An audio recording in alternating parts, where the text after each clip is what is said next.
अब इसमें ना ये आपका एक मेंटल एक्सरसाइज भी हो जाएगा कि आपका आगे और नीचे कितना ध्यान। स्पीच सामने है आपके, मतलब वो जो चीज बोल रही है वो आपको नीचे दिखेगी, ठीक है। उसमें आपको सिर्फ तीन चीज ही देखनी है। सबसे पहले कोई गवर्नमेंट स्कीम तो नहीं है, अगर है तो उसको तुरंत अंडरलाइन कर दो। सेकेंड, कोई इकोनॉमिक टर्म तो डिस्कस नहीं किया, अगर है तो उसको अंडरलाइन कर दो। थर्ड, कोई फैक्ट्स या फिगर ऐड किया है, उसको अंडरलाइन कर दो, बस आपका बजट हो गया। बट लेकिन असल बात भी वो हैक हो सकता है, इसको लॉन्ग टर्म स्क्रूटिनी पे रखा जाता है लोगों को। इसीलिए जब आप जॉब करते, जब भी आप कुछ भी नया व्यवसाय जो भी स्टार्ट करते, जहां से पैसा लिंक है, तुरंत नया ईमेल आईडी बना लो। मतलब अगर अगर कभी आप हैक भी हुए हैं, ट्राई भी किए गए, तो पास्ट ईमेल आईडी से हट जाए। नया एक प्रोफेशनल ईमेल आईडी बनाना, जिससे वहां से यहाँ चीज सारी चीजें स्टार्ट होनी चाहिए, और उसके बाद ये गलती कहीं मत करो।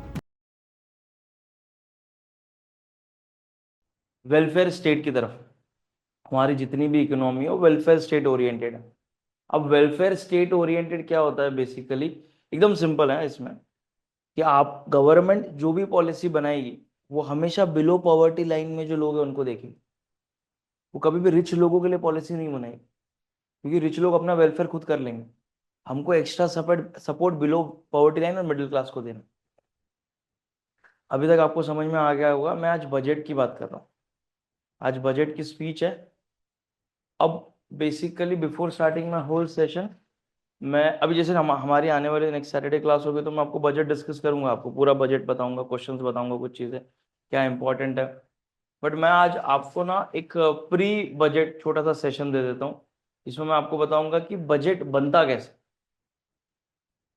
तो पहले हम ये जानने की कोशिश करेंगे, बजट से पहले एक डॉक्यूमेंट आता है जो आ चुका है, वो है economic survey. Economic survey basically वो होता है कि गवर्नमेंट ने लास्ट ईयर कितना पैसा कहाँ खर्च किया, कितनी जगह गवर्नमेंट ने लास्ट ईयर पैसे लगाए। अब गवर्नमेंट के पास बहुत सारे अलग अलग सेक्टर्स हैं, manufacturing, service, hospitality, welfare state. तो गवर्नमेंट इन सारे सेक्टर्स में थोड़ा थोड़ा पैसा सब जगह लगाती है। Getting my point. तो इन चीजों में गवर्नमेंट ने एक चीज पे ध्यान देना स्टार्ट किया है, कि हमें प्रॉपर तरीके से बजट निकालना। अब सिंपल सी चीज है, आप जब अपना पैसा अर्न करना स्टार्ट करोगे, अपना पैसा, तो आप में से कुछ बच्चों की आदत होगी, जो भी वो खर्च करते हैं वो लिखते हैं। क्यों? आपको इससे आइडिया आता है कि लास्ट मंथ कितना खर्चा हुआ, इस मंथ कितना खर्चा हुआ है, आपका वेस्ट एक्सपेंस कहाँ पे हो रहा है। तो उसी तरह गवर्नमेंट इकोनॉमिक सर्वे के थ्रू ये बताती है कि लास्ट ईयर हमने कितना पैसा कहाँ खर्च किया, किस सेक्टर में हमने कितना पैसा लगाया। Getting my point, are people with me on this? अब आपके मन में क्वेश्चन आएगा कि सर गवर्नमेंट ये करती क्यों है। दो रीजन है, बहुत मोटे मोटे सिंपल से दो रीजन है। गवर्नमेंट को आइडिया आता है, जैसे आप लोग अभी इसको अगर रिलेट करोगे तो अपने लाइफ से करो, टेस्ट से। आपके तीन सब्जेक्ट्स हैं जो बहुत ज्यादा इंपॉर्टेंट है, क्वांट, रीजनिंग और इंग्लिश। आप इसके टेस्ट देते हो, आपको आइडिया आना स्टार्ट होता है कि इस सब्जेक्ट में आपका ग्रिप कैसा है। गेटिंग माई पॉइंट, ये सब्जेक्ट आपको कितना समझ में आ रहा है, और कौन सा सब्जेक्ट या कौन सा पार्ट ऑफ दैट सब्जेक्ट आपका वीक है। वो टेस्ट के थ्रू ही मालूम पड़ता है, बिना टेस्ट के तो मालूम नहीं पड़ता। तो उसी तरह गवर्नमेंट इकोनॉमिक सर्वे के थ्रू प्रेडिक्ट कर पाती है कि भाई कितना पैसा कहाँ लगाना, किस सेक्टर में कितना पोटेंशियल है। जैसे सपोज एग्जांपल, हमारे 10th के मार्कशीट देख के, 12th के मार्कशीट देख के हमको खुद को आइडिया आता है हमारा कौन सा सब्जेक्ट अच्छा है, कौन सा नहीं है। करेक्ट? उस हिसाब से फिर आप आगे का सब्जेक्ट भी चूज करते हो। सेम बात चलती है गवर्नमेंट की इकोनॉमिक सर्वे को लेके। अब इकोनॉमिक सर्वे आ गया, आपको पता है 1 दिसंबर से गवर्नमेंट एक टीम बनाती है। इस बार तो गवर्नमेंट ने लोगों का नाम भी दिया था कि कौन कौन लोग बजट बनाने में हैं, पहले नहीं बताती थी। अब गवर्नमेंट, अभी आपको जानना है बजट कैसे बनता है इंडिया का, एकदम सिंपल है। जितने भी मिनिस्ट्री जितना भी खर्चा करती है वो उसका बिल बना के रखती है। वो बिल जाता है कैग के पास, controller and auditor general of India. ठीक है, वो सब ऑडिट करके रखते हैं। बजट बनाने से पहले लोगों को चुना जाता है अलग अलग जगह से। अभी रैंडम लोगों को नहीं चुन सकते, क्योंकि इंडिया एक बहुत बड़ा नेशन है और इसमें बहुत ज्यादा पैसा लगता है। तो वो रिस्पेक्टिव फील्ड से लोगों को बुलाते हैं। जैसे सबसे पहले इंडियन इकोनॉमिक सर्विस, एक गवर्नमेंट की जॉब होती है, यूपीएससी लेवल की जॉब होती, वहां से ऑफिसर्स को बुलाया जाता है, सिलेक्ट करते हैं। देन नीति आयोग कुछ लोगों को सिलेक्ट करते हैं कि हमारे साइड से ये लोग आएंगे। देन इंडिया में इकोनॉमिक्स के प्रोफेसर्स को बुलाया जाता है, जो प्रोफेसर जेन्युइनली इकोनॉमी में बढ़िया काम कर रहे हैं, जिनका सिर्फ नाम नहीं है, वो जेन्युइनली पता भी है उनको क्या सब्जेक्ट है, किस तरह से इंडियन इकोनॉमी को लेके कोई लोग बुक लिखते हैं, कोई आर्टिकल लिखते हैं, कोई सर्वे लिखते हैं, ऐसे उनको चुना जाता है। And last but not least, 2-3 officers ministry of finance से आते हैं। ऐसे करके ये 4 लोगों का ग्रुप बनाया जाता है। ये 8-10 लोग, कभी कभी 15 से 20 लोग तक भी होते हैं। अब इनके हाथ में होता है इकोनॉमिक सर्वे। देखो हाँ, ध्यान से सुनना, बहुत इंपॉर्टेंट है। उनके हाथ में होता है इकोनॉमिक सर्वे, देन पूरे वर्ल्ड की फॉरेन पॉलिसी, गवर्नमेंट का टैक्स रिजीम, और आरबीआई का मॉनेटरी पॉलिसी। ये 4 चीज उनके सामने होती है। अब एक एक करके समझाता हूं। पहले तो इकोनॉमिक सर्वे समझ में आ गया आपको, कितना पैसा कहाँ खर्च हुआ, कहाँ कितना किया। Then foreign policy, Trump US tariff चल रहा है। मैंने आपको लास्ट क्लास पहले ही बताया था, कुछ बच्चे नहीं थे, मैं वापस बताता हूं। ये साल बहुत क्रूशल है, पूरे वर्ल्ड की फॉरेन पॉलिसी चेंज होने वाली है।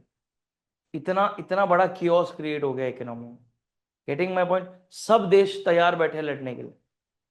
अमेरिका ने वेनेजुला के साथ जो करना था उसने कर लिया, वो ईरान को भी धमका रहा है, एट द सेम टाइम वो आयरलैंड को भी धमका रहा है, ग्रीनलैंड को भी धमका रहा है। और अभी रिसेंटली लास्ट 2 दिन पहले उसने क्यूबा में प्रेसिडेंशियल रूल लेके आया, मतलब सारी चीजें बंद कर दी, और ये बोला कि इमरजेंसी लेके आए कि अगर ज्यादा कुछ होता है तो हम अटैक करेंगे क्यूबा में भी।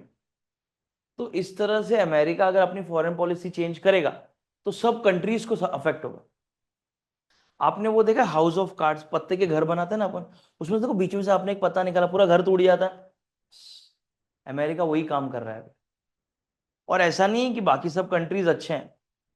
अमेरिका ने एक फोर्स बिठा के रखी थी साउथ चाइना सी में ताइवान के लिए, जिसका चाइना के साथ झगड़ा है। अब अमेरिका वहां पे थी तो चाइना लड़ाई नहीं करता था, अब अमेरिकन ट्रूप्स वहां से हट चुकी है। तो वी नेवर नो, सरप्राइज मत होना कल को कि चाइना ने ताइवान पे अटैक कर दिया, क्योंकि ये होने के पूरे चांसेस। सेम यूक्रेन रशिया तो बहुत खराब सिचुएशन है। इसमें भी अमेरिका रशिया को फ्री हैंड मिल गया है। क्यों? अमेरिका जो भी बदतमीजी कर रहा है, कोई भी कंट्री उसको काउंटर कर रहा है। तो हर एक कंट्री एक बोलता है ना, एक टाइम पे खुद के लिए लेवरेज क्रिएट कर रहा है कि अमेरिका ने किया, हमने कुछ नहीं बोला, हम करेंगे, अमेरिका भी कुछ नहीं बोलेगा। क्योंकि क्या मुंह से बोलेगा? जैसे सपोज मैम आपने एक गलती की, सेम गलती आपके फ्रेंड ने की, ठीक है, तो आप उसको समझा सकते हो क्या? क्यों? क्योंकि आपको ये गिल्ट रहेगा ना, मैंने भी वही गलती की है, तो पहले मैं खुद को संभाल लेती हूँ फिर उनको बोलूँ। करेक्ट, मानते हो ये बात? तो बेसिकली इस सिनारियो में, पूरे पूरे सिनारियो में, ये फॉरेन पॉलिसी हो गई। देन इसके बाद आते हैं टैक्सेशन के ऊपर। आपको मैंने लास्ट टाइम भी बताया था, दिवाली के टाइम पे गवर्नमेंट ने डिस्पोजेबल इनकम, डिस्पोजेबल इनकम जो वर्ड होता है इसका मतलब ये होता है कि टैक्स लगाने के बाद जो पैसा आपके हाथ में आता है खर्चा करने के लिए, इसको डिस्पोजेबल इनकम बोलते हैं। गवर्नमेंट ने ये पैसा लोगों के हाथ में ज्यादा कर दिया था। कैसे? आपको याद है जीएसटी? 4 ब्रैकेट होते थे, 12%, सॉरी पहले 5%, 12%, 18% एंड 28% एंड अबव। तो गवर्नमेंट ने 12% हटा दिया था, और उसके सारे प्रोडक्ट्स 5% पे लाए थे और कुछ प्रोडक्ट्स 18% पे लाए थे।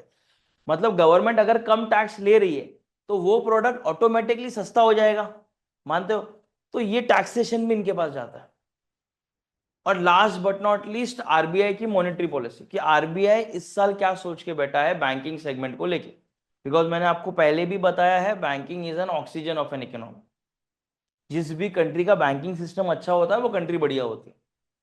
Getting my point? Are you people with me on this? यहां तक सब मेरे साथ में पूरा समझ में आया? इस हिसाब से फिर बजट बनाया जाता है। जब ये बजट बनाने के लिए लोगों को चुना जाता है, इनको स्ट्रिक्टली बोला जाता है अगर आप अपनी फैमिली से बात भी करोगे तो गवर्नमेंट ऑफिशियल सामने बैठेगा। Getting my point? आप कुछ भी किसी को थोड़ा भी नहीं बता सकते। अगर सपोज एग्जाम्पल, मैम के 2 फ्रेंड्स हैं जो बजट बना रहे हैं, उन्होंने इनको बता दिया कि डिफेंस का स्टॉक ऊपर जाने वाला है, और इन्होंने कल ही डिफेंस के सारे स्टॉक्स खरीद लिए, इनका प्रॉफिट नहीं हो जाएगा? आज शेयर मार्केट खुला है, पता है आपको? आप शेयर मार्केट मत करो, कुछ मत करो, डजेंट मैटर, बस आज के दिन मेरी हम्बल रिक्वेस्ट है, जैसी बजट हो जाएगा ना, एक बार खाली जाके मार्केट देख लेना। जो जो सेक्टर्स ऊपर जा रहे हैं, आप समझ जाना गवर्नमेंट ने वहां वहां पैसा लगाना चालू कर दिया। बजट की स्पीच अभी तक स्टार्ट नहीं हुई है, बट कुछ चीजों को लेके मेरा प्रेडिक्शन है, मैं जो मैं बताता हूँ। हाँ, I promise you next class मैं आपको पूरा बजट समझाऊंगा।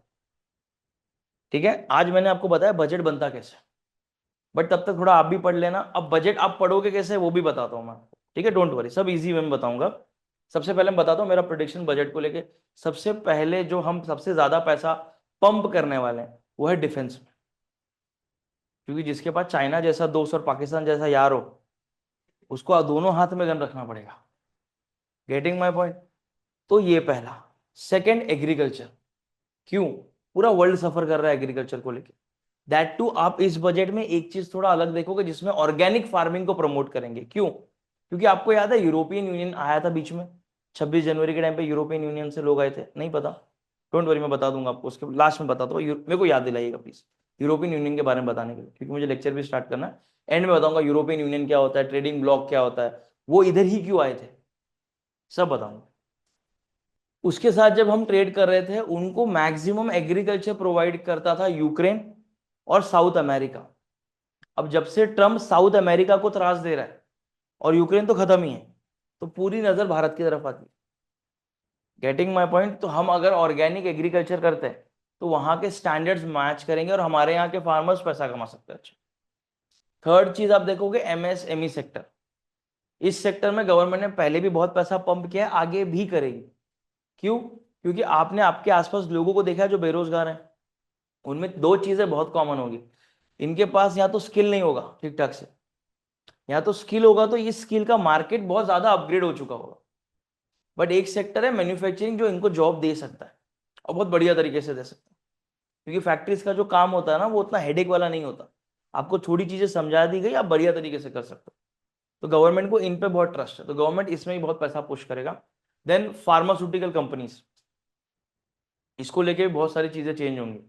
लास्ट बट नॉट लीस्ट, शायद, इसका चांसेस बहुत कम है बट शायद, रिन्यूएबल एनर्जी सेगमेंट में भी आप देखोगे गवर्नमेंट ने बहुत पैसा पंप किया। बाकी फिर छोटे मोटे सेक्टर जैसे रिजर्वेशन कैटेगरी को लोन ज्यादा प्रोवाइड करना, वुमेन एम्पावरमेंट पे फोकस करना, ये हर साल होता है बजट। Getting my point? तो आज जो बजट आएगा ये मेरे लिए भी नया है, आपके लिए भी नया है, बट जो चीजें मैंने बताई इसको ध्यान में रखना। अब आपका जो ये बजट का स्पीच है, ये 2 से 3 घंटे का होता है, ठीक है। और मेरे को पता है जेन्युइनली बच्चों का सबसे बड़ा हेडेक ये होता है कि सर ये बंदा 2 घंटे या बंदी 2 घंटे बैठ के सिर्फ बोल रही है।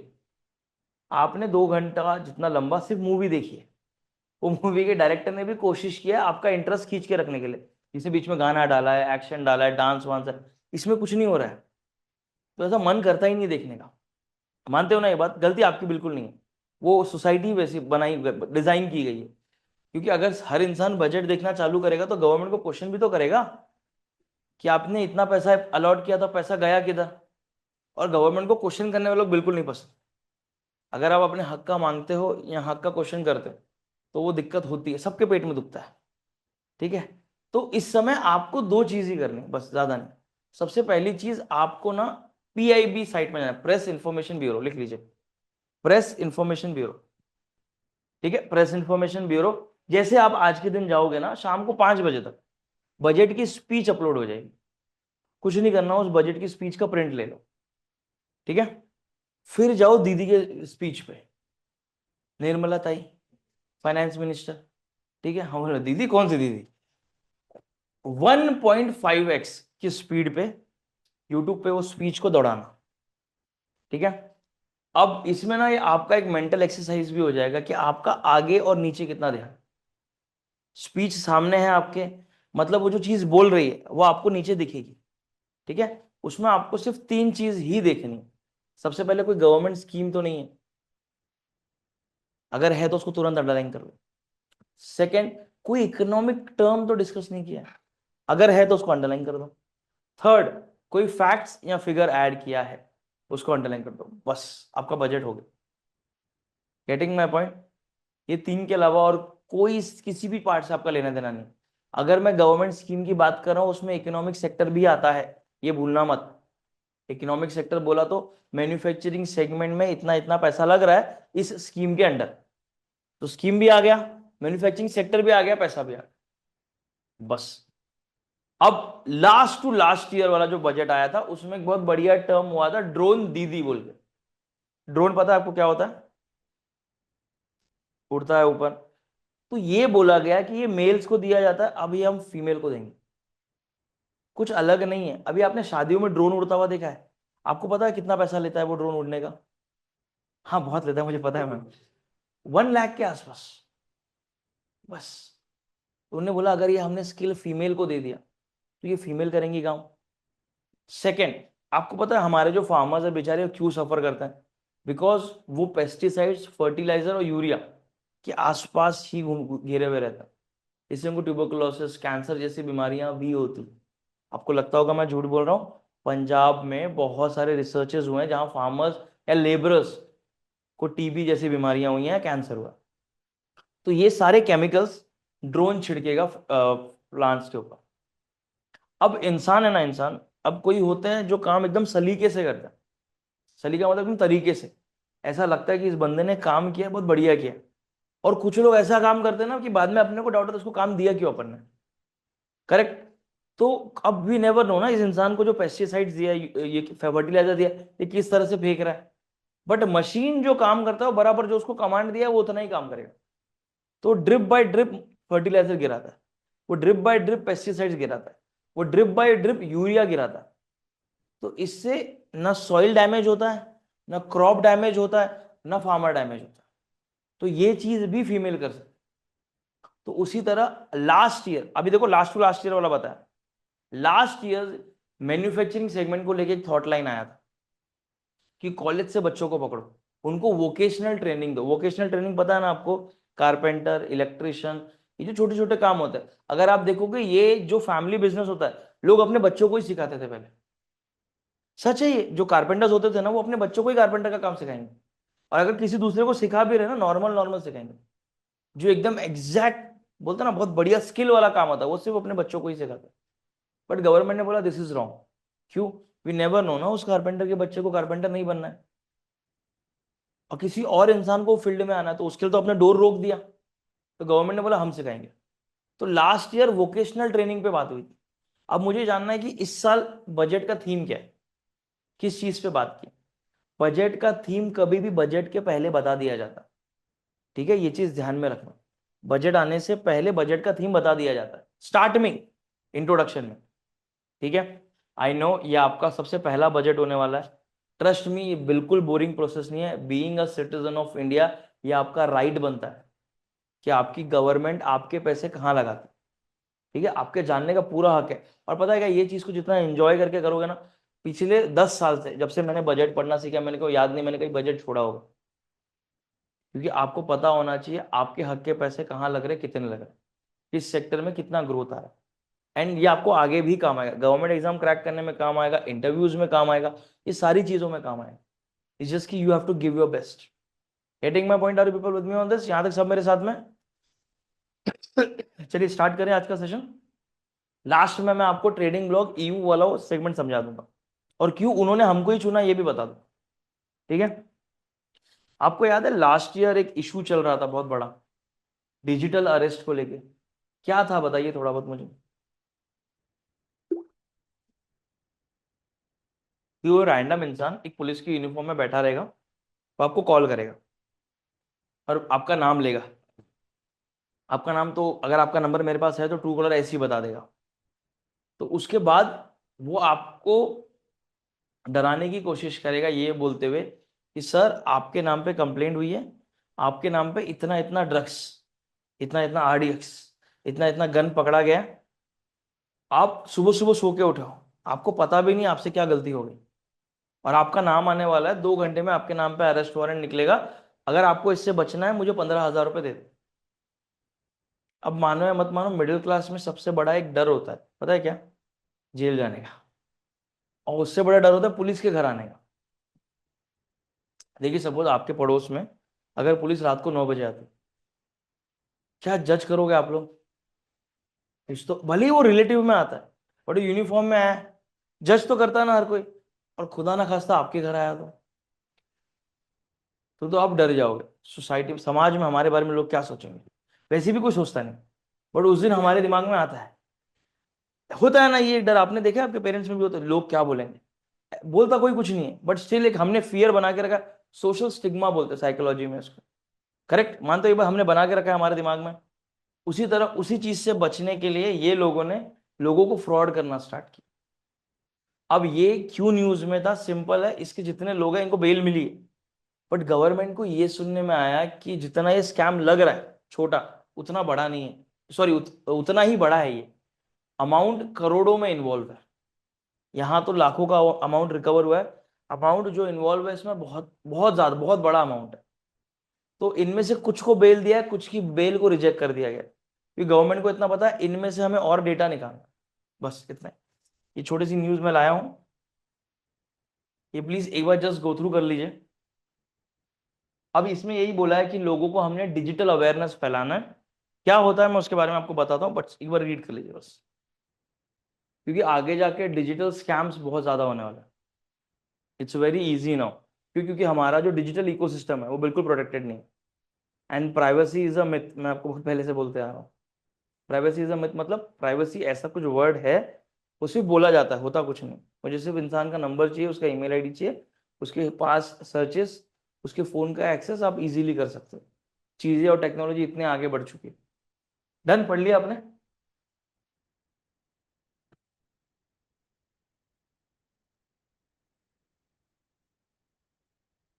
Is this much screen visible? Digital awareness को लेके सिर्फ दो चीज है, हमेशा ध्यान पे रखिएगा। बहुत कॉमन है ये, आपको ही पता होगा। कोई नोन पर्सन भी, नोन पर्सन, अननोन की तो बात ही छोड़ दो, नोन पर्सन भी आपको कोई लिंक भेजता है कभी क्लिक मत करना, फर्स्ट थिंग। सेकेंड, कोई भी ऐसा सोर्स ऑफ ऐप जो गूगल के बाहर है, जैसे मॉड वॉड बोलते हैं ना, वो मत डाउनलोड करना कभी भी। जैसे सपोज एग्जांपल, चलेगा बेटा प्रिंस, तुम्हारा एग्जांपल लिया, ही इज अ स्टूडेंट और इसने ना स्पॉटिफाई का, इसको प्रीमियम मेंबरशिप चाहिए। आपको पता है स्पॉटिफाई के मॉड्स भी आते हैं, उसमें आप पे मत करो, आपको सिर्फ ऐप डाउनलोड करो, फ्री में गाने चलेंगे।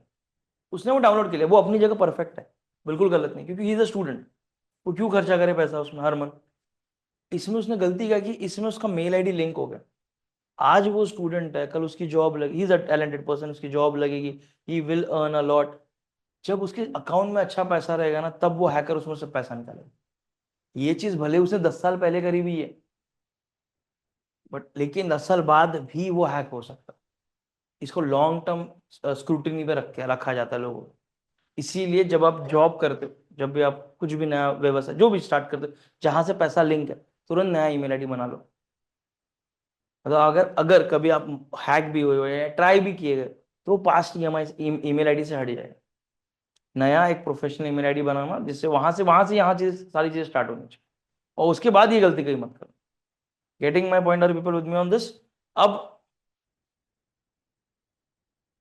ये बहुत बढ़िया है जिसमें ये बोला गया है कि अब रूरल एरिया में भी ज्यादा से ज्यादा जॉब अपॉर्चुनिटीज क्रिएट करने का गवर्नमेंट इनिशिएटिव लेगी।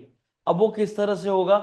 रूरल एरिया में रोड डेवलपमेंट करके, रूरल एरिया में सारी बेस्ट से बेस्ट फैसिलिटी देके। ये सेम चीज गुजरात गवर्नमेंट ने आज से 4 दिन पहले की है। इसमें उन्होंने ये बोला कि सिटी में लोग ज्यादा आ रहे हैं। कितने लोग पूना के बाहर से आए हैं पूना में? अब मैं बताता हूं आपको एक चीज, सोचने की कोशिश करिएगा, नहीं नहीं मजाक नहीं करो, एक मिनट ध्यान से सुनिएगा। जो पहले से रह रहे हैं, यू पीपल माइट फील कि Pune is in transition phase, Pune काफी चेंज हो रहा है। पहले काफी स्लो था, पीस थी, ऐसा नहीं आउटसाइडर्स के आने की वजह से chaos हुआ। पुणे को जबरदस्ती ग्रो किया जा रहा है। क्यों? क्योंकि Mumbai is on verge of saturation, हो गया मुंबई का। अब मुंबई में ज्यादा आप ग्रो नहीं कर सकते। आपने ग्राफ देखा डिमांड वाला? यहाँ पे, यहाँ से पहले डिमांड आती है, फिर ग्रोथ होती है, फिर यहाँ पे टाइम आता है सैचुरेशन का, जहाँ से डिक्लाइन होता है। मुंबई डिक्लाइन कभी नहीं होगा, बट मुंबई को आप ज्यादा एक्सप्लॉइट नहीं कर सकते। वाटर लेवल बढ़ रहा है, बहुत सारे लैंड मुंबई के धंसने वाले हैं। तो पूना, और पूना ने वो चीज एक्सेप्ट भी की है, क्योंकि ये सेम चीज नागपुर में ट्राई करने के नहीं हुआ, नासिक में ट्राई करना नहीं हो रहा, बट पूना में हो रहा है। तो you people are very lucky, क्योंकि आप पुणे को ग्रो होते हुए देखोगे, क्योंकि पुणे उस ट्रांजिशन फेज में है आज। Getting my point, are you people with me on this? यहां तक सब मेरे साथ में? अब मैंने ये चीज क्यों आपको बोली, क्योंकि पूना रेडी भी नहीं है। ना पुणे के इंफ्रास्ट्रक्चर उतने रेडी हैं, जितने लोग आ रहे हैं और एवरीडे आ रहे हैं। पता है आपको, अगर यहाँ सेंसस नहीं होता, पॉपुलेशन काउंट नहीं किया जाता, बट एवरीडे कोई ना कोई जॉब के लिए आ रहा है, कोई पढ़ने आ रहा है।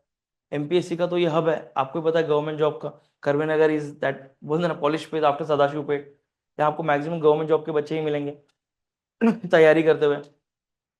ये सारी चीजें बोलने के पीछे रीजन ये है कि सिटी में बर्डन आता है जब लोग यहाँ कमाने आते हैं। ये सेम बर्डन गुजरात भी फेस कर रहा है। क्यों? क्योंकि गुजरात अपने यहाँ पे 3 सिटीज को डेवलप कर रहा है, अहमदाबाद, सूरत एंड वडोदरा। तो लोग रूरल एरिया से सिटी में आते हैं और रूरल एरिया खाली हो जाता है। कितने लोगों ने अपने गांव में देखा है लोगों को, जो मेल या यंगेस्ट मेंबर ऑफ फैमिली है वो कमाने बाहर चले गए, गांव पूरा खाली हो रहा है। कितने लोगों ने विटनेस किया? मेरा गांव तो हो गया। हमारे गांव में गोस्ट सिटी का कॉन्सेप्ट चलता है। उत्तराखंड में सबसे पहला गोस्ट सिटी का कॉन्सेप्ट स्टार्ट हो गया। भूत भूत नहीं है, हाँ, मैं तो आप लोग जज करोगे। ये बेसिकली सिंपल है कि पूरा गांव खाली है, लोग रहते ही नहीं। 2-4 लोग कमाने गए, उन्होंने डिसेंट इनकम स्टार्ट किया, फिर फैमिली को लेके गए। क्यों? क्योंकि सिटी आपको डिसेंट लिविंग देता है, आपका स्टैंड ऑफ लिविंग हाई रखता है। कैसे? स्कूल, कॉलेजेस, अगर आप पढ़ लिख लेते हो आपको जॉब मिल जाती है। गेटिंग, पढ़ना लिखना that is the biggest weapon ना, जिससे आपको जॉब एक एंट्री तो हो जाती है आपके अंदर। Getting my point? Are you people with me on this? यहां तक सब मेरे साथ में? तो वही सेम चीज यहां पे हो रही है कि भाई रूरल एरिया को डेवलप करो, रूरल एरिया के लोगों को जॉब अपॉर्चुनिटीज दो। अगर जितना ज्यादा आप जॉब अपॉर्चुनिटी दोगे, उतना लोग सिटी से रूरल में कम आएंगे और रूरल के रूरल में ही रहेंगे। Getting my point? Are you people with me on this? पढ़ लीजिए प्लीज। और ये सब चीजों में जॉब अपॉर्चुनिटीज मिलेगी मनरेगा के अंदर। पता है आपको ना, पहले एमजी नरेगा बोला, एमजी नरेगा भी बोलते हैं, नरेगा भी बोलते हैं, जिसमें रूरल जो पीपल है उनको 260, 245 डेज या 265 डेज, ये डिपेंड करता है स्टेट टू स्टेट, एम्प्लॉयमेंट दिया जाता है, जिसमें उनको उतना पैसा दिया जाता है कि किसी इंसान का पूरा साल इजीली निकल जाए। आपको पता है ना, रूरल एरिया में ज्यादा खर्चा नहीं होता। आपको याद है बच्चों, लास्ट टाइम मैंने ना आपको एक चीज बताई थी, जर्मनी को लेके, कि यूथ एक्सचेंज प्रोग्राम कर रहे हैं, इस साल से स्टार्ट हो जाएगा। यहाँ के कॉलेज के बच्चों को वहां ले जाएंगे, वहां के बच्चों को यहाँ लाएंगे। ये सेम चीज हम चाइना के साथ भी कर रहे हैं। क्योंकि क्या होता है पता है कि आपको, कंट्रीज में जो लोग रहते हैं वो बुरे नहीं होते, बुरी होती है गवर्नमेंट। जब गवर्नमेंट को रूल करना होता है तो गवर्नमेंट जानबूझ के लो गवर्नमेंट जानबूझ के लोगों को भड़काती है। क्यों? War is biggest distraction. जैसे एग्जांपल है, मैं आपको ये देखो, ये ट्राई करना घर पे कभी। जैसे पापा मम्मी का झगड़ा हो गया, सपोज एग्जांपल, ठीक है, वो दोनों बात नहीं कर रहे एक दूसरे से। आप कोई रैंडम बिल्डिंग में से इशू क्रिएट कीजिए, पकड़ के लाइए और बोलिए मैंने ये चीज अपनी आंखों से होते हुए देखा है, और ये चीज इतनी खराब है, ये वो जो भी आपको जोड़ना है, बड़ा चढ़ा के थोड़ा मिर्च मसाला लगा के बोल दीजिए। आई प्रॉमिस यू, दोनों अपना गुस्सा भूल जाएंगे और आप तीनों मिलके वो गॉसिप करोगे। अब ये आप बोलोगे सर ये इसका फॉरेन पॉलिसी में क्या लेना देना? जब भी पाकिस्तान जैसी कंट्री में पानी की समस्या होती है, वेजिटेबल्स एक्सपेंसिव होते हैं, या गवर्नमेंट को समझ में आता है कि अब इन्फ्लेशन कंट्रोल से बाहर जा रहा है, वो सडन इंट्रोड्यूस करते हैं इंडिया के साथ फाइट। या तो वो ड्रोन छोड़ देंगे, या तो गोलियां चला देंगे, या तो मिसाइल छोड़ेंगे, या तो इंडिया को गाली देंगे, या 4 बंदों को पकड़ेंगे, बोलेंगे ये इंडिया के स्पाई है। अब सडन आपका फोकस इस पे था, इस पे आ जाए। Getting my point? Are people with me on this? Nationalism is the real opium which is given to masses। समझ में आई बात? अब आप खुद सोचिए ना, आपको पता चल रहा है कि इंडिया का आपका दुश्मन है, वो लड़ने वाला है आपसे, वो सारे इश्यूज क्रिएट करने वाला है, फिर आप ये सारे इश्यूज छोड़ दोगे। तो उसी तरह चाइना और इंडिया के बीच में कभी ट्रस्ट बना ही नहीं बिकॉज ऑफ दिस। क्यों? बिकॉज चलेगा ना, थोड़ा हिस्ट्री बताया इसके बारे में। इंडिया में एक आइडियोलॉजी चलती है जिसको हम डेमोक्रेसी कहते हैं, चाइना में चलता है कम्युनिज्म, वन पार्टी रूल। एक ही दिमाग चलेगा, वो है शी जिनपिंग का और उसकी टीम। बाकी लोग दिमाग नहीं लगाएंगे अपना, उनको जो ऑर्डर्स दिया वो फॉलो करेंगे। बट इंडिया में चलता है डेमोक्रेसी। अगर किसी इंसान को या किसी कम्युनिटी को कोई चीज पसंद नहीं आती है, वो उसको लेके रिवॉल्ट कर सकती है। जैसे रिसेंटली यूजीसी को लेके एक रूल निकला था, ऑल ओवर इंडिया में उसको लेके प्रोटेस्ट हुआ कि आप सीधा सीधा कास्टिज्म प्रमोट कर रहे हो इनडायरेक्टली, इसमें लोगों में हेटरेट आएगा इसको लेके, और उसको हॉल्ट कर दिया सुप्रीम कोर्ट ने। बट चाइना में ऐसा नहीं हो सकता, चाइना ने बोल दिया तो करना पड़ेगा। तो चाइना के यूथ ने 1997 में 75 यंग पीपल ने बोला कि हमें इंडिया की तरह डेमोक्रेसी चाहिए, चाइना में भी। इंडिया भी बढ़िया कर रहा है, उसमें भी डेमोक्रेसी हमको चाइना में भी चाहिए। चाइना ने उन लोगों को बीच में खड़ा किया, AK-47 की बंदूक से उनको गोली मारी यहां पे सब, और इतना गंदा एग्जाम्पल सेट किया कि इसके बाद कोई डेमोक्रेसी डिमांड नहीं करेगा, जो मांगना है मांगो, डेमोक्रेसी नहीं मांगने का। Getting my point? Are you people with me on this? यहां तक सब मेरे साथ में? हाँ। वन पार्टी रूल है बेटा, इलेक्शन होता तो है बट एक ही बंदा जीत के आता है। इनफैक्ट वहां का नहीं, सच्ची में हमारे यहाँ पे किसी को नेता बनना है तो क्या होता है, लोगों के बीच में से लोग आता है, छोटे छोटे लेवल पे जीतते जीतते वो ऊपर जाता है। अभी रिसेंटली इलेक्शन तो चल रहे थे ना हमारे पास, छुट्टी उट्टी भी हो गया आपको। वैसा चाइना में अगर आपको चाइना की कम्युनिस्ट पार्टी ज्वाइन करनी है, आपको वेल एजुकेटेड रहना पड़ेगा, सोसाइटी में लोगों में आपका नाम होना चाहिए, तो वो पार्टी आपको अंदर चांस देती। फिर धीरे धीरे बेस्ड ऑन दैट हायरार्की आपका प्रमोशन होता है। इलेक्शन लोगों को दिखाने के लिए होता है बट वोट एक ही बंदे को जाता है। अगर आप देखोगे इलेक्शन वहां होता तो शी जिनपिंग को इतने साल तक वो टर्म कैसे कंटिन्यू कर पा रहा। बैरक ओबामा मामा ने भी दो दो टर्म जब कंप्लीट किया था, यूएस का रूल है थर्ड टर्म कोई नहीं कर सकता बस। Getting my point? इंडिया में भी आपने देखा होगा लास्ट 19 का इलेक्शन से ये इलेक्शन बहुत ज्यादा डिफरेंट था, इसमें अपोजिशन को भी ज्यादा वोट दिए गए, दिल्ली में जो बैठे हैं। Getting my point? Are people with me on this? China में ऐसा कुछ नहीं। तो चाइना की यूथ के साथ है ना, आप लोग मिंगल अप नहीं हो सकते, क्योंकि उनमें भी हेट्रेड फैला के रखा।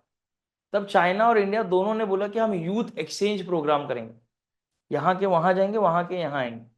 अब जैसे बहुत सारे हमारे यहाँ पे नीट के बच्चे हैं, जिनका नीट क्लियर नहीं होता but they want to become doctor, but उनको ना सालों साल तैयारी नहीं करनी नीट की।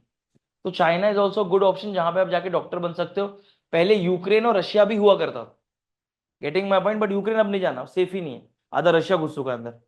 ठीक है, तो लोग अभी नेक्स्ट ऑप्शन चाइना देखते हैं। यहाँ डॉक्टर बनने के लिए 1 CR तक का पैसा लगता है, करेक्ट?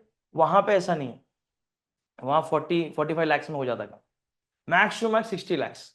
तो भी आप प्रॉफिट रेशियो देखोगे तो डिफरेंस है। बस आपको मैंडरिन लैंग्वेज सीखनी पड़ती है। Getting my point? और लोग जाते हैं अपने यहाँ से चाइना में। अगर आपको यकीन नहीं होता, आफ्टर दिस क्लास आप यूट्यूब पे देखिए, बहुत सारे इंडियंस हैं जो चाइना में जाते हैं डॉक्टर बनने और बिजनेस करने। आपने एयरपोर्ट्स देखे ना, यूज भी करते हो आप। अब क्या कॉस्ट होगा एक नॉर्मल एयरपोर्ट्स का, सस्ते से सस्ता 800 रुपए का, ऑफर लगा के। अगर आप देखोगे 1200 तक तो नॉर्मल जाता ही है सर। करेक्ट मानते हो ये बात? मेरे बच्चों, आपको एक चीज बताता हूँ, बहुत इंटरेस्टिंग है, genuinely this is very interesting thing. एक एयरपोर्ट वहां पे 150 रुपए का मिलता है अगर आप लॉट में खरीदोगे। एक मेरे फैमिली फ्रेंड है, वो आज से 8 मंथ पहले, उनका भी इलेक्ट्रॉनिक का बिजनेस है, वो जाते रहते चीजें खरीदने के लिए। उन्होंने बताया AI पावर्ड एयरपोर्ट्स आए, जो उन्हें पर पीस अगर वो 150 पीसेस का ऑर्डर देते हैं तो उन्हें पर पीस 200 रुपीज का पड़ रहा है। और सेम चीज मीवी ने लॉन्च की 3000 रुपीज की इंडिया में, सेम एयरपोर्ट्स। इतना डिफरेंस है अगर आप बल्क में वहां से लो। मैं बिजनेस आइडिया नहीं दे रहा हूं आपको, अपने को पढ़ाई करनी है, बट समझ में आया आपको बात? इतना डिफरेंस है चाइना के साथ डील करने में। तो अगर यूथ एक्सचेंज होता तो people will get more comfortable और वो ज्यादा जाएंगे। Please read it once. कहाँ पढ़ा? Stem growth. बेसिकली ये इस फोकस पे, इस पार्ट पे फोकस करेगा कि यूथ एंगेज तो होगा, स्ट्रेंथ, टीम वर्क, एम्पावरमेंट वाला पार्ट जो होता है ना, ये उस वाले पार्ट से धीरे धीरे स्टेप बाय स्टेप हम ग्रो करेंगे। एक झटके में नहीं होगा। जैसे आप देखोगे अमेरिका वाले पार्ट में हमने एक्सपोनेंशियल ग्रोथ की। कैसे? अमेरिका को हमारे मार्केट में आने दिया, उनका एक कोर्स था, चलो आगे चलो मैं, MBA। MBA इंडिया का कोर्स नहीं है, MBA अमेरिका का कोर्स है। लेकिन आपने देखा इंडिया में बड़े बड़े रेप्यूटेड कॉलेजेस हैं जो MBA प्रोवाइड करते हैं कैट एग्जाम के थ्रू।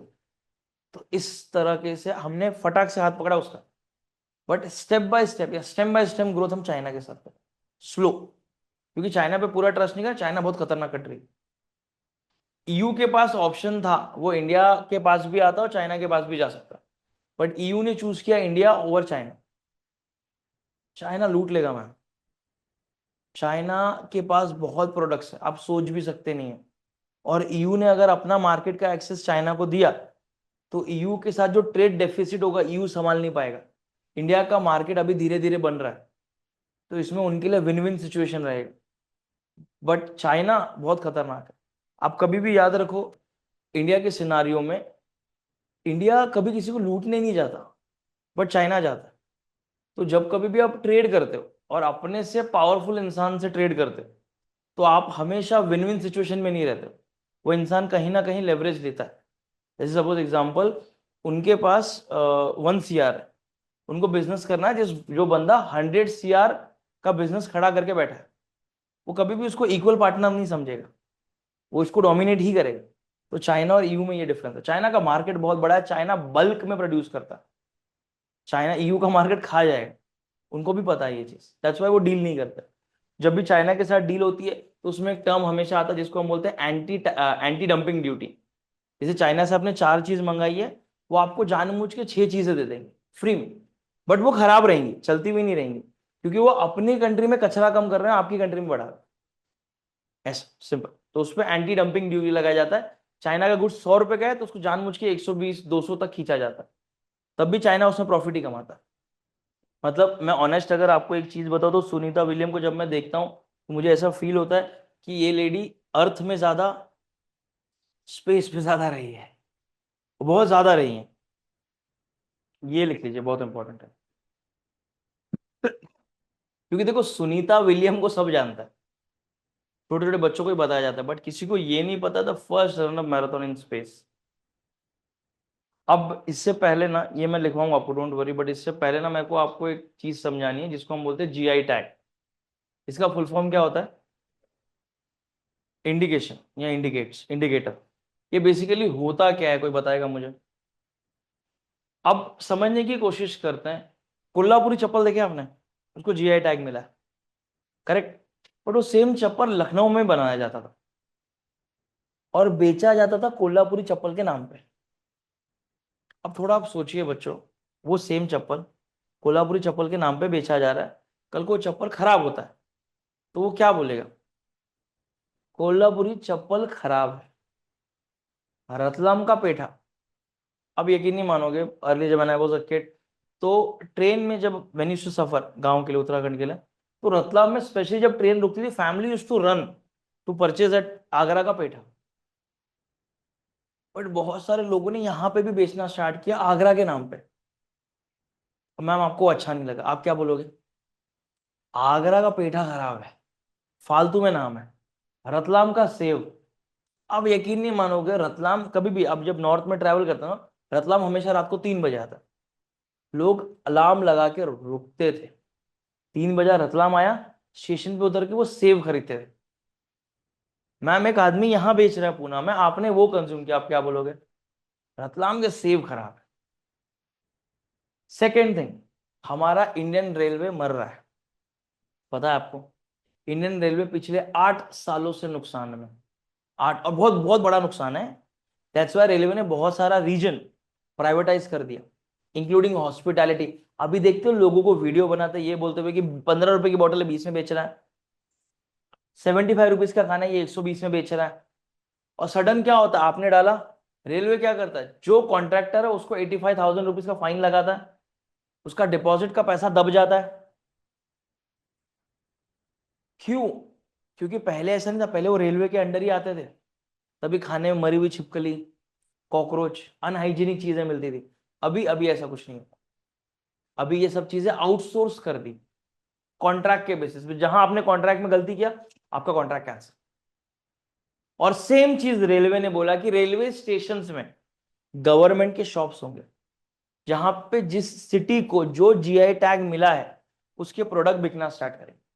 तो वो स्टेशन पे उतरिए, वो GI टैग बेस्ड प्रोडक्ट खरीदिए, और जैसे उन्होंने बोला गवर्नमेंट ने वेरिफिकेशन दिया है सर कि ये प्रोडक्ट यहीं का है, तो यहीं का रहेगा। जैसे पुणे में भाकरवड़ी, उसको GI टैग मिला है। इधर एक कंदी पेड़ा मिलता है, उसको भी GI टैग मिला है। सातारा का भी है, पुणे का भी है, वो चितले वाले बनाते हैं चितले। एक चीज और बताता हूँ मैं आपको, एक प्रोडक्ट और है, नागपुर का ऑरेंज बर्फी। हल्दीराम नाम आता है बेटा मुंह में, ये कहाँ बनता था पहले पता है आपको? हरिद्वार में, उत्तराखंड में। वहां से बन के यहाँ आता था। क्यों? क्योंकि वहां पे मैन पावर थोड़ा चीप है। बट जब से GI टैग हुआ है तो उसको वहीं बनाया जाता है, नागपुर, नागपुर के लोगों को जॉब अपॉर्चुनिटी मिली। अब वो प्रोडक्ट वहीं बनेगा, वहां से वो यहाँ वहां एक्सपोर्ट होगा। Getting my point, are you people with me on this? मोटा मोटा सबको समझ में आया जीआई टैग देना क्यों स्टार्ट हुआ? मैम ये प्लेस यहाँ जहाँ का है उस प्रोडक्ट को उसी प्लेस पे रखो, उसको आगे रखो, उससे ज्यादा पैसा कमाओ, बट उसको गवर्नमेंट ने वेरिफिकेशन दिया, इसके साथ क्वालिटी कॉम्प्रोमाइज नहीं होगा। Getting my point, are you people with me on this? In fact पूरे देश में लड़ाई चल रही है, कोई लैंग्वेज पे लड़ रहा है, कोई खाने पे लड़ रहा है, कोई रिलीजन पे लड़ रहा है, ये देखते हो ना आप, उड़ीसा और वेस्ट बंगाल रसगुल्ले पे लड़ रहा है, ठीक है इसका है।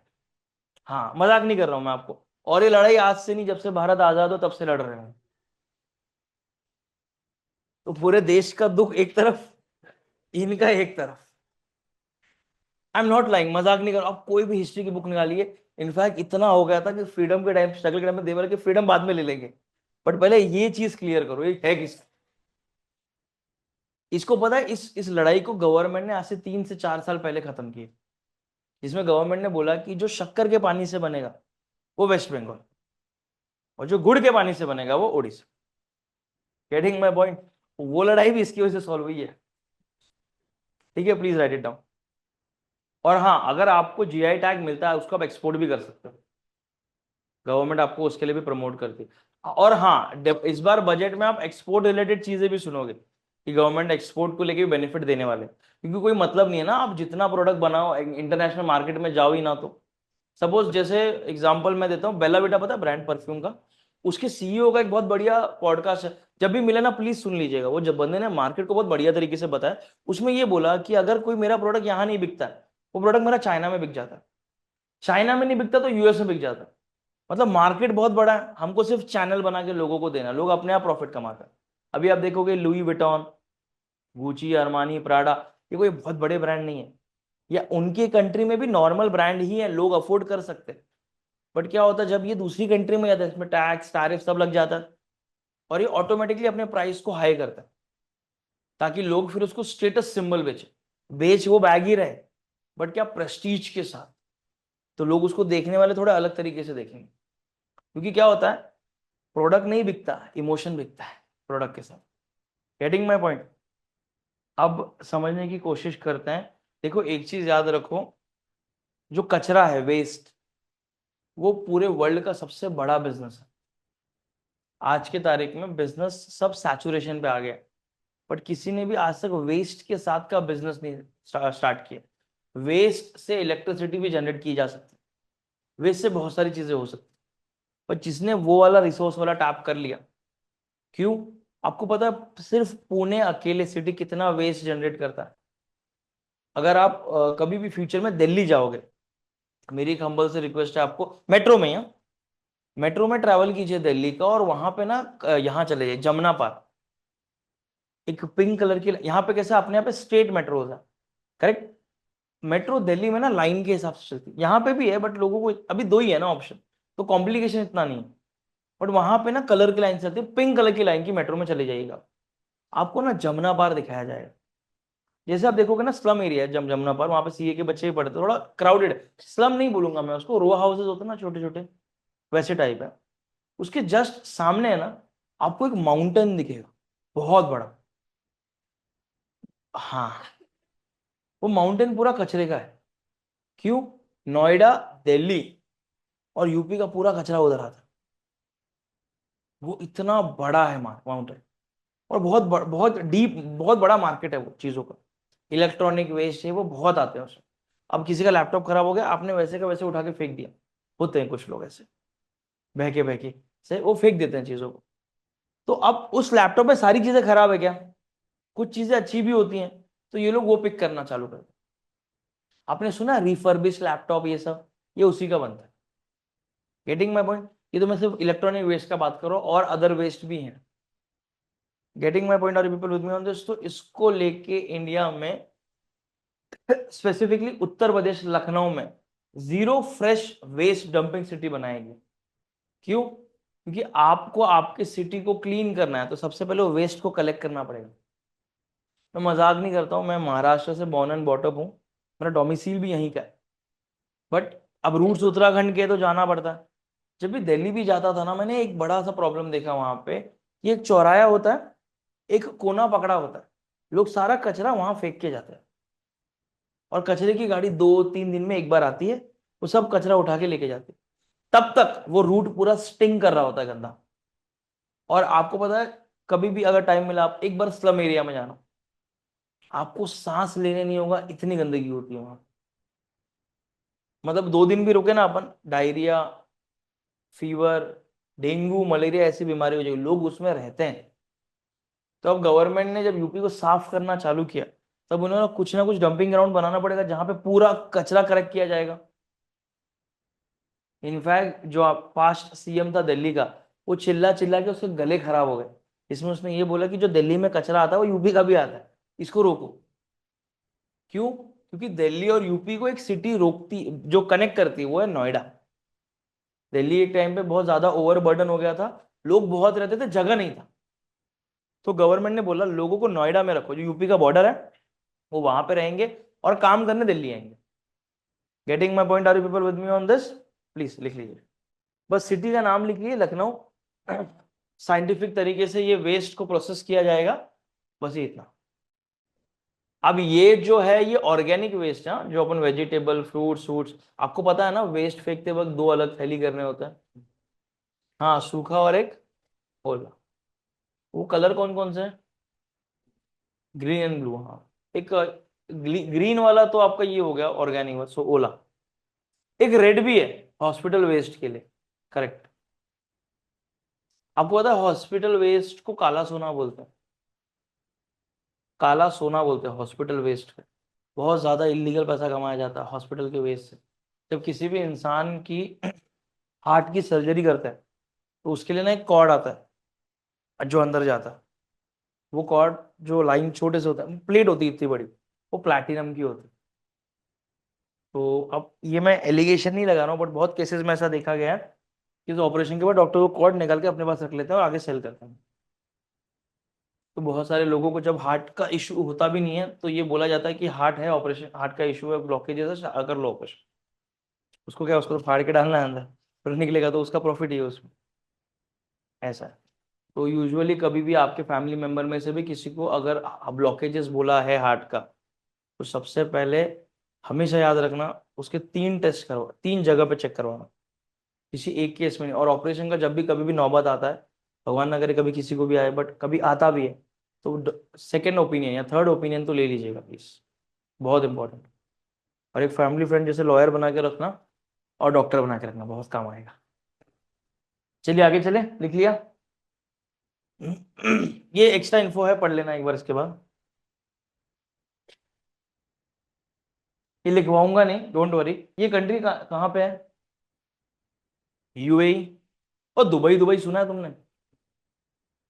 आजकल बहुत न्यूज में ऐसे 3 लोगों को ना मैंने वहां पे हमेशा यूट्यूब में अपनी दुबई की और खुद की सॉफ्ट ब्रांडिंग करते देखी। कार, वॉचेस और प्रॉपर्टी। गोल्ड तो बहुत पुराने से फेमस है ना मैम दुबई में। ये 3 चीज नई जो ज्यादा प्रमोट की जाती है। क्यों? Second hand sports and luxurious car का बहुत बड़ा मार्केट है दुबई में, क्योंकि लोग वहां पे कार सिर्फ टाइम पास कर लेते हैं, 1 साल हो गया कि दे दो बस, तो वो सारी कार इंडिया में आती है। तो सेकेंड हैंड कार का मार्केट हो गया। Then watches. जब लोगों के पास पैसा होता है ना, तो लोग सोचते हैं कहाँ इन्वेस्ट करें, वो बोलते हैं वॉचेस में। क्यों? टॉप 50, टॉप 100 ऐसे वॉचेस हैं, वो उसमें से एक आपके पास है, तो फ्यूचर में उसका वैल्यू बढ़ेगा ही। और जब कभी डिमांड आता है तो ऑक्शन किया जाता है, वॉच बिक बिक जाती है। वो भी एक तरह का इन्वेस्टमेंट हो गया। Last but not least, property का मार्केट। अब ये क्यों बनाया जाता है, इसका सिंपल रीजन है। देखो, ये मेरा पर्सनल ओपिनियन है, तो ये मैं मेरे तक ही रखता हूँ, मैं आपको नहीं दूंगा दादा, या आप पे मेरा ओपिनियन थोपूंगा नहीं, but I present my personal opinion. Indian government जितना टैक्सेस लेती है, और आपने कभी नोटिस किया है, आपको सैलरी हाथ में आई है, वो टैक्सड है, उस पर टैक्स लग गया, फिर जब आप उस पैसे को बाहर खर्चा करने जाते हो, आप तब भी टैक्स भरते हो। मतलब टैक्स इनकम पे भी टैक्स लगता है। Does this make any sense? तो अभी मैं वही बोला ना, हमसे जो यंग एल्डर थे, उन लोगों ने इस पे ध्यान ही नहीं दिया, तो दे नेवर क्वेश्चन। अगर आपका जनरेशन जेन्युइन क्वेश्चन करेगा कि ये समझाओ जरा हिसाब है क्या ये, पहले टैक्स लिया आपने तो पहले टैक्स मतलब है। और सैलरी क्लास को पूछा नहीं जाता, उनका सीधा टैक्स काटा जाता है। अगर आपको ऑप्शन दे टैक्स नहीं भरने का, तो आप बहुत कोशिश करो, जैसे बिजनेसमैन करता भी है। तभी बिजनेसमैन लोगों को ना, उनको बहुत पेन फील होता है। क्यों? Capital gain tax. आपको पता है आज से 3 साल पहले एक बजट आया था जिसमें बहुत गंदा रूल आया था। इसमें उन्होंने ये बोला था कि सपोज मैम ने एक प्रॉपर्टी ली है करवे नगर में, वो प्रॉपर्टी कॉस्ट है 40 लाख रुपीज की। आज से 4 साल बाद वो प्रॉपर्टी का कॉस्ट होगा 1 करोड़। अब जब ये प्रॉपर्टी बेचेगी, पहले जब ये प्रॉपर्टी बेचती तो इसको गवर्नमेंट को टैक्स जो है ना, टैक्स वो जिस प्राइस पे इन्होंने खरीदा उस पे लगता 40 लाख। फिर निर्मला ताई ने बोला मैंने विजय माल्या को नहीं छोड़ा है, मैं इनको क्यों छोड़ू। तो अब इन पे टैक्स 1 CR पे लगेगा, वो होगा कैपिटल गेन टैक्स। कोई सेंस बनता है इसमें? पैसा इनके जेब से गया, इन्वेस्टमेंट इनका, मेहनत इनका, मलाई कोई और खा के जाएगा। ये पेन होता है, यहाँ मजाक नहीं कर रहा हूँ। ये अभी पेन नहीं होगा बिकॉज यू आर स्टूडेंट। तो टैक्स देने की एज आएगी ना, तब बहुत दिक्कत मौत आएगी। तो ये लोगों को ये बोला जाता है कि दुबई जैसी कंट्रीज, क्योंकि दुबई के पास कुछ नहीं है, ना रिसोर्सेस है ना कुछ है, बट उनको ना एक इकोसिस्टम बनाना है सर्विस बेस्ड इंडस्ट्री का एंड एजुकेशन का। दैट्स व्हाई लोगों को अट्रैक्ट कर रहे हैं, ये बोल के हमारे यहाँ प्रॉपर्टी खरीदो, रेंट अच्छा मिलेगा, हमारे यहाँ पे जॉब करने हो, हमारे यहाँ पे कॉलेज स्कूल करने हो। आप अगर कल को मास्टर्स के लिए अप्लाई करते हो कोई और कंट्री में, रैंडम कंट्रीज में, वो आपका वीजा रिजेक्ट भी कर सकते। दुबई कभी नहीं करता। एमआईटी यूनिवर्सिटी पता है, वो दुबई में सबसे पहला यूनिवर्सिटी था अपना प्लांट खोलने का। वहां वो मजे से लोगों को पढ़ा रहा है। Getting my point? Are you people with me on this? यहां तक सब मेरे साथ में? प्लीज एक बार रीड कर लीजिए बस। तेलंगाना के साथ हमने स्मार्ट सिटी प्रोजेक्ट स्टार्ट किया है, जिसमें दुबई तेलंगाना को स्मार्ट सिटी बनने में हेल्प करेगा। और इसके दो फायदे होंगे। पहले तो वहां से इंजीनियर्स आएंगे, स्मार्ट सिटी प्रोजेक्ट पे काम करेंगे, प्लस तेलंगाना से किसी को अगर जॉब वॉब भी करने जाना है वो जा सकता है। क्योंकि ये स्टेट और कंट्री के बीच में डील हुई, तो यहाँ पे अनएम्प्लॉयड यूथ वहां भी जा सकता है। अगर आप देखोगे केरला का मैक्सिमम क्राउड जाता है मिडल ईस्ट में, और 34 ट्रिलियन यूएस ने उधार लेके रखा है। मैं तो कसम से मेरे को तो बोलता, मैं चाहता हूँ कि ट्रम्प आयरलैंड पे, ग्रीनलैंड पे अटैक करे, सच में। फिर जो अमेरिका का बैंड बजेगा। इनफैक्ट अभी नेक्स्ट वीक है ना, जो कमिंग वीक, आप देखना जापान एक बहुत बड़ा झटका देने वाला है अमेरिका को। क्योंकि ईयू ने, यूरोपियन यूनियन ने सीधा बोल के रखा है ट्रम्प को कि तू एक बार खाली अटैक तो कर इस पे, या इसको तकलीफ तो दे, फिर हम क्या करेंगे, जितने भी तूने तेरे से तूने पैसे लिए ना हमसे, वो सब हम तुझसे एक साथ मांगेंगे, और तू दे नहीं पाएगा। और आपको पता है ट्रम्प की इतनी वर्स्ट कंडीशन हो गई है, मतलब ट्रम्प यार सच में गधा है। मैं जिंदगी में बहुत ऐसे कम गधे देखे, और मैं अकेला क्या, पूरा वर्ल्ड देख रहे हैं ऐसे गधा। नहीं सच्ची में, मैं आपको नहीं सच में। अरे बच्चे को समझ में आता है ये चीज। पता है, मेरे घर पे जो मेरा नेफ्यू है ना 11th स्टैंडर्ड का, उसको तक उतनी अक्कल है, इसको नहीं है। बताओ, और ये खुद को प्रेसिडेंट ऑफ अमेरिका बोलता है। ये गधे को इतनी अक्कल नहीं। जैसे सपोज एग्जांपल, मैम आपका कोई फ्रेंड है, फीमेल फ्रेंड है, वो आपको ऐसा कोई मैसेज भेजे कि नहीं यार अपन कॉलेज कल नहीं जाते, कल अपन सब मास्क बंक कर रहे हैं, ठीक है। आप क्या उसके चैट का स्क्रीनशॉट खींच के कॉलेज के ग्रुप में डाल दोगे? इसने वही किया। आपको पता है, मैं बताता हूँ, समझो इस गधे ने क्या किया। इसको इमैनुअल मैक्रोन ने बोला कि तू ईरान पे अटैक कर, तेरे को मैं सपोर्ट करता। ईरान को लेके मेरे को बहुत अच्छे प्लान है। सोचिए वेस्ट के लोग कितने घटिया हैं, ये किसी भी कंट्री में अटैक करते हैं अपने फायदे के लिए। इसमें इन्होंने बोला कि तू अटैक कर, हम तेरे साथ हैं, फुल सपोर्ट करेंगे, तू ग्रीनलैंड आयरलैंड को छोड़ दे यार, ठीक है, क्योंकि फ्रांस की कॉलोनी है, फ्रांस को बहुत बहुत प्रॉफिट होता है उधर से। इसने क्या किया पता है? इसने स्क्रीनशॉट खींचा और उसको ट्विटर पर डाल दिया। उसने बोला मेरे को ईरान भी चाहिए और ये भी चाहिए, मैं इसकी भी इज्जत नहीं करता। और खुद अपने हाथ से खराब किया। क्यों? उसके बाद इमानुअल मैक्रोन ने उसी चैट के नीचे ये कमेंट किया, बोला आज के बाद फ्रांस और यूएस का रिलेशन सब पक्का खराब है। अब तू देख खाली हम रिश्ते कैसे बनाते तेरे साथ। इनफैक्ट इस गधे का इस टाइम पे विजिट था कि लास्ट वीक इसने स्क्रीनशॉट खींच के सब खराब कर दिया। उसने बोला मैं इसका खाना क्या, इसको कंट्री में भी आने नहीं दूंगा। चलिए आगे चलें। ये लिख लीजिए प्लीज। ये बंदे को अपॉइंट किया एचडीएफसी बैंक में। इनका टेन्योर अप्रैल से स्टार्ट होगा। अब ये क्या होता है, आरबीआई ऐसा क्यों करता है, आरबीआई को पावर किसने दिया, ये सब मैं आपको समझाता हूँ, डोंट वरी। अब मैं आता हूँ आरबीआई। देखो आरबीआई कब फॉर्म हुई थी बताइए, कौन सा ईयर था?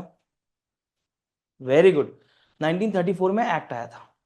आरबीआई को फॉर्म किया गया था। आरबीआई को फॉर्म क्यों किया गया था? दूसरे बैंक्स पे नजर रखने के लिए और मॉनिटर करने के लिए। सिंपल। एक दिन है ना, मैं एक लेक्चर लूंगा जिसमें मैं आपको आरबीआई की पूरी हिस्ट्री प्रेजेंट पावर सब बता दूं, ठीक है, डोंट वरी। अब 1949 में, 47 में इंडिपेंडेंस मिला, 49 में when first Indian governor CD Deshmukh was leading RBI, RBI को नेशनलाइज किया गया। उस समय उसका हेडक्वार्टर बॉम्बे में था, ठीक है। और उसी समय आरबीआई ने एक रूल लाया जिसको बैंकिंग रेगुलेशन एक्ट कहते हैं। जब आप बैंक का एग्जाम निकालोगे ना, आप जाओगे वहां आपको पढ़ाया जाएगा। उस एक्ट में ये चीजें बताई गई, क्योंकि जो हेड होगा, जो भी चीफ होगा, ये बंदा, वो आरबीआई डिसाइड करे। क्यों? वी नेवर नो, आप अपने पर्सनल इंटरेस्ट के लिए किसी को हेड बना रहे हो। अपन सब ने चंदा कोचर का एग्जांपल देखा। चंदा कोचर पता है कौन थी? आईसीआईसीआई की चीफ थी चंदा Kochhar. And Chanda Kochhar was very famous among females. Women empowerment बोलते हैं ना अपन, कि एक फीमेल है, पीछे से आई, बहुत आगे गई, ये वो। चंदा कोचर उसकी पोस्ट से बहुत बेइज्जती से निकाली गई बिकॉज ऑफ हर हस्बैंड। उसका हस्बैंड वीडियोकॉन का हेड था। उसने आईसीआईसीआई से लोन लिया, और बहुत ज्यादा लोन लिया। मतलब जैसे एग्जांपल, आपके पास प्रॉपर्टी 20 करोड़ की है, तो आपको बैंक उसमें प्रॉपर्टी अगर है तो 20 CR, max to max 19 CR के आसपास लोन देगा। इसकी प्रॉपर्टी का वैल्यूएशन इतना, ये लोन इतना बड़ा लेता था। 20 करोड़ का सपोज इसका वैल्यूएशन है, ये 50 करोड़ का लोन लेता था, क्योंकि इसकी वाइफ आईसीआईसीआई बैंक को लीड कर रही थी। इसने अपने प्लेस का इतना, चंदा कोचर के थ्रू इतना मिसयूज किया। और वीडियोकॉन कंपनी का नाम पता है ना आपको, बहुत बदनाम है। अभी इलेक्ट्रॉनिक्स में कुछ खास नहीं कर पा रहे, लॉस चल रहा है। तो उसने अपनी कंपनी को बचाने के लिए आईसीआईसीआई का नुकसान किया। तो उसके हस्बैंड को तो जेल हुई थी, बट इस लेडी को, इस लेडी भी, ये भी थोड़े टाइम के लिए जेल में थी, बट अभी ये बाहर है। ये बहुत इंपॉर्टेंट है, ये प्लीज ध्यान से समझो। इस टॉपिक का नाम है ईज ऑफ डूइंग बिजनेस। आपने ये वर्ड सुना है पहले? सुना है? क्या होता है ये वर्ड? हाँ, गवर्नमेंट ऐसी पॉलिसीज निकालती है जिसमें आपको इजी लोन मिलता है। आप लेबर्स को अपॉइंट कर सकते हो, लेबर पॉलिसी ट्रेड यूनियन नहीं बनाने दे सकते।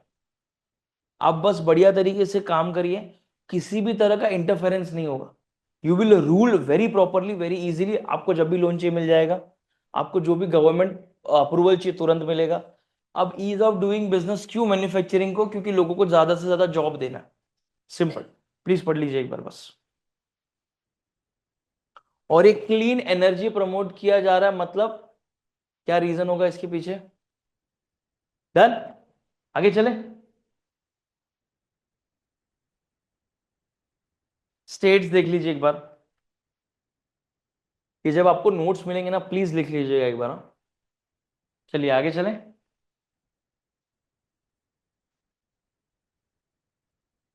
अब मैं लाया हूं आपको गिग वर्कर्स वाले पार्ट पे। अब मुझे बताइए, गिग वर्कर्स होते कौन? जोमेटो, स्विगी, सुबह लॉग इन किया, शाम को शाम तक इनको इनका पैसा मिल जाता। प्रॉब्लम इसमें नहीं है। इसमें अपने वो वीडियोस देखे हैं लोगों को बोलते हुए, एक बीकॉम ग्रेजुएट से ज्यादा एक इडली वाला कमाता है, जोमेटो बॉय कमाता है। बट आपको पता है ये चीज इनके लाइफ में मिसिंग क्या है? Social security. एक बीकॉम ग्रेजुएट को इंश्योरेंस मिलता है, उसका पीएफ का पैसा कटता है। इन बेचारों को कुछ नहीं है। वो, ये अगर आज काम करना बंद कर दें, इनकी लाइफ वर्स्ट हो जाएगी। बट ये पढ़े लिखे इंसान के साथ कभी नहीं होता, अनलेस वो अपनी गलतियां ना करे। अगर वो खुद अपनी गलतियों से करेगा तो उसका भगवान मालिक है। Getting my point? Are you people with me on this? अब ये जो गिग वर्कर्स हैं, दे आर वेरी इंटरेस्टिंग काम करते हुए। क्यों? ये जो गिग वर्कर्स होते हैं ना बच्चों, 31 दिसंबर को इन्हें स्ट्राइक किया था, पता है आपको? स्ट्राइक स्टार्ट हुआ था 5 बजे से। अब ये सोच के चल रहे थे कि भाई ये पूरा दिन स्ट्राइक होगा, कंपनीज को नुकसान होगा। कंपनी ने 10 रुपया एक्स्ट्रा देना स्टार्ट किया डिलीवरी पे। स्ट्राइक 7 बजे तक खत्म। People started working. अब आपके मन में क्वेश्चन आएगा, कैसे लोग हैं खुद के हक के लिए लड़ नहीं रहे हैं? ये बेचारे हैंड टू माउथ है। और जब भी इंसान हैंड टू माउथ होता है, उसका एक्सप्लॉइटेशन होता है बहुत बढ़िया तरीके से। आप कर सकते हो आराम से।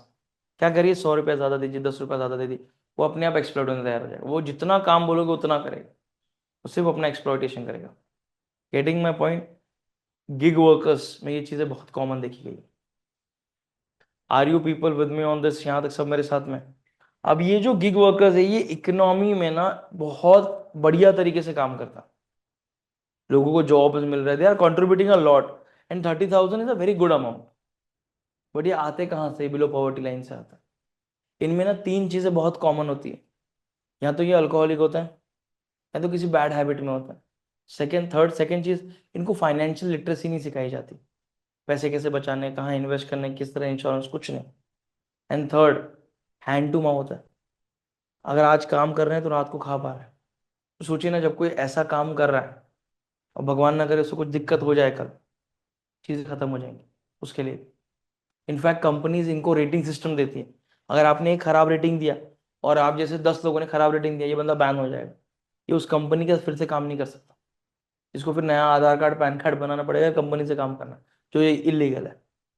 Getting my point? Are you people with me on this? Just give it a read.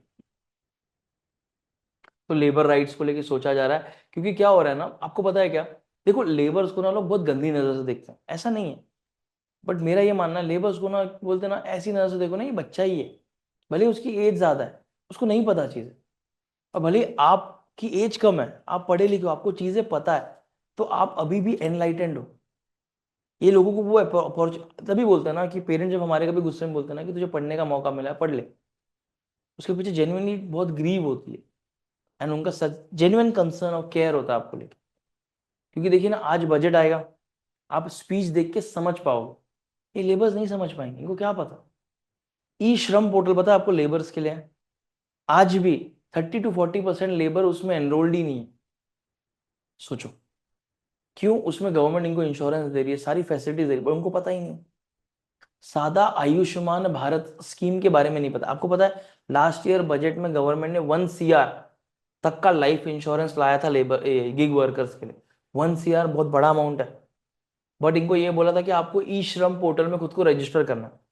आप ऑनलाइन चीजें मंगाते हो, बच्चों एक होमवर्क दो आपको, जब भी वो डिलीवरी वाले भैया आएंगे ना, खाली उनसे इतना पूछो आपने ई श्रम पोर्टल पे खुद को लॉग इन किया है? एक ब्लैंक पेज पे लिख के देता हूँ, बोलेगा नहीं, उसको पता ही नहीं। अगर उसने किया होता तो उसके हेल्थ इंश्योरेंस का हेडेक तो खत्म हो गया होता। फिर आप बता देना कि भैया कर लेना। ठीक है, ये आपका होमवर्क है, जल्दी पढ़िए फटाफट।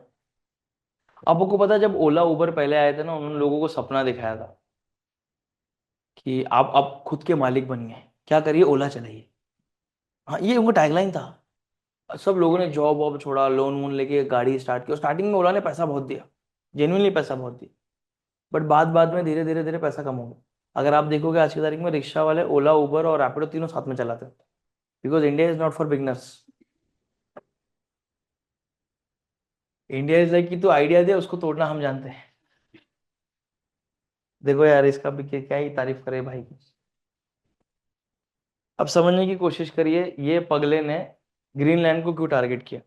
ग्रीनलैंड एक ऐसा एरिया है जहां पे रेयर मेटल्स और न्यूक्लियर प्लांट बढ़िया बढ़िया तरीके से चल सकते हैं। कूल लैंड है, और न्यूक्लियर पावर प्लांट बहुत हॉट होता है। तो बहुत एक दो कंट्रीज ने ना न्यूक्लियर वेपन्स भी रखे हैं अपने यहाँ पे, इनके साथ ट्रीटी साइन करके। ट्रम्प थोड़ा पागल हो गया है इन चीजों को लेकर। ट्रम्प इज लाइक कि अमेरिका को ग्रेट अगेन बनाना, जो बहुत बहुत मुश्किल है। अमेरिका अभी ग्रेट बनना, अभी अमेरिका सरवाइव करेगा, पर ग्रेट नहीं रहेगा। क्यों? क्योंकि बहुत सारी countries including Russia, China, India, UK, मैं पाकिस्तान नहीं बोल रहा हूँ, पाकिस्तान की ग्रोथ हो रही है लेकिन उल्टी। हाँ, ग्रो तो कर रहे हैं लेकिन उल्टा कर रहे हैं। बट ये सारी कंट्रीज सीधा ग्रो कर रही हैं। एंड पहले जो था वर्ल्ड वो बाइपोलर था। पहले यूनिपोलर था, यूएस था, देन बाइपोलर हुआ, यूएसएसआर एंड यूएस। अभी जो वर्ल्ड है वो मल्टीपोलर वर्ल्ड है। हर एक कंट्री पावरफुल है, हर एक कंट्री के पास अपने रिसोर्सेज।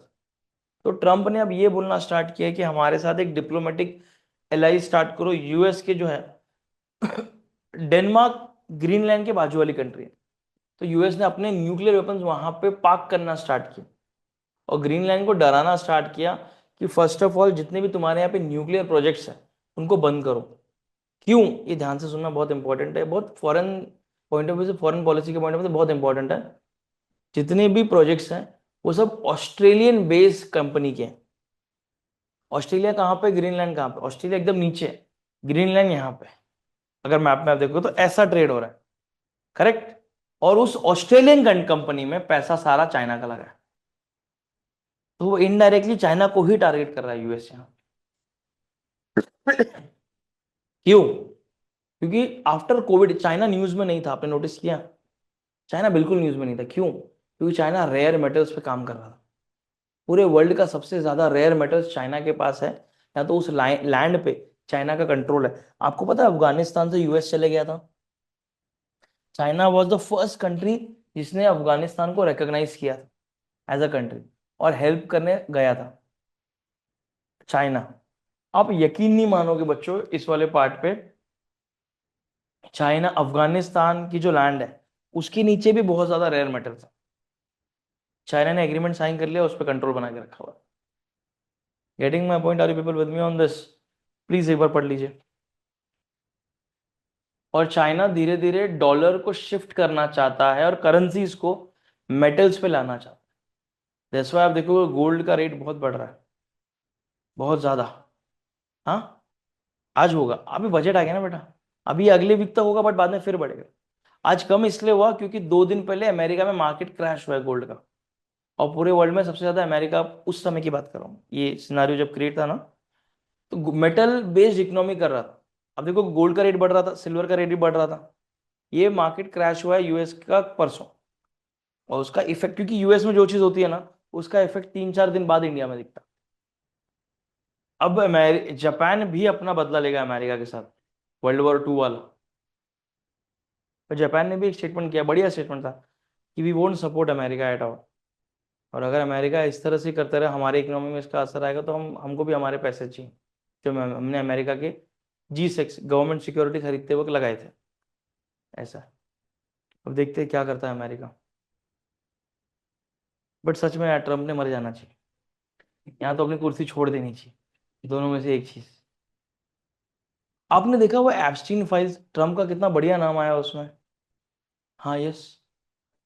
हाँ, वो ट्रीटी साइन की अमेरिका के साथ। आर्मी नहीं है ऐसा नहीं है बेटा, आर्मी है, बट एक फुल फ्लेजेड स्ट्रेंथ में नहीं है। जैसे हम रखते हैं ना हमारी standing army, reserve army, Japan नहीं रख पाता। नहीं, डायरेक्ट नहीं लड़ना है ना, जितने पैसे दिए उतना तो मांग सकते हैं।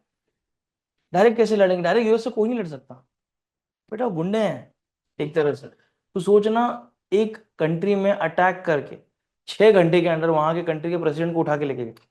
ये अच्छी कंट्री है। शिंजो एबे पता है आपको, प्रेसिडेंट थे जापान के। उनकी डेथ कैसे हुई थी पता है आपको? गोली मार के। बट जापान के रूल्स इतने स्ट्रांग है, वहां पे गन होता ही नहीं है इजीली। आपको पुलिस के वालों के पास भी गन नहीं है। उस बंदे ने गन बनाया था 3D प्रिंटर से।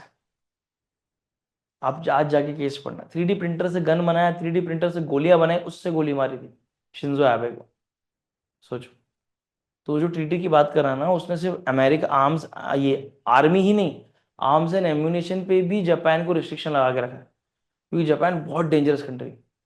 आपने जलियन वाला बाग सुना है? इंडिया में हुआ था मैसेकर, बहुत वर्स था। उसका अगर आप केस फाइल सुनोगे ना, आपको उल्टी आएंगी।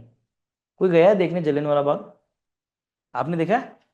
वो कुआं देखा है, कवर करके रखा हुआ है, वो कुएं में लाइट मार के देखा, डेड बॉडीज भी है, ब्लड है मैम, एकदम थिक गंदा स्मेल आता है उसमें से। देख ही नहीं पाओगे मैम, इसलिए बाउंड्री भी दूर करके रखी हुई। यस। बट थोड़ा अगर ऐसा कोशिश करें देख पाते हैं। पानी आज भी रेड है, डेड बॉडी सारी नीचे है, पानी आज भी रेड है, इतना वर्स्ट सिनारियो। उससे ट्रिपल, डबल नहीं है, ट्रिपल चाइना के साथ जापान ने किया था वॉर ऑफ मंचूरिया, जो अपन खाते हैं ना, एक प्लेस है जापान में मंचूरिया, वहां पे, जहां पे लोगों को बीच में से सब फाड़ा था जापानीज लोगों ने।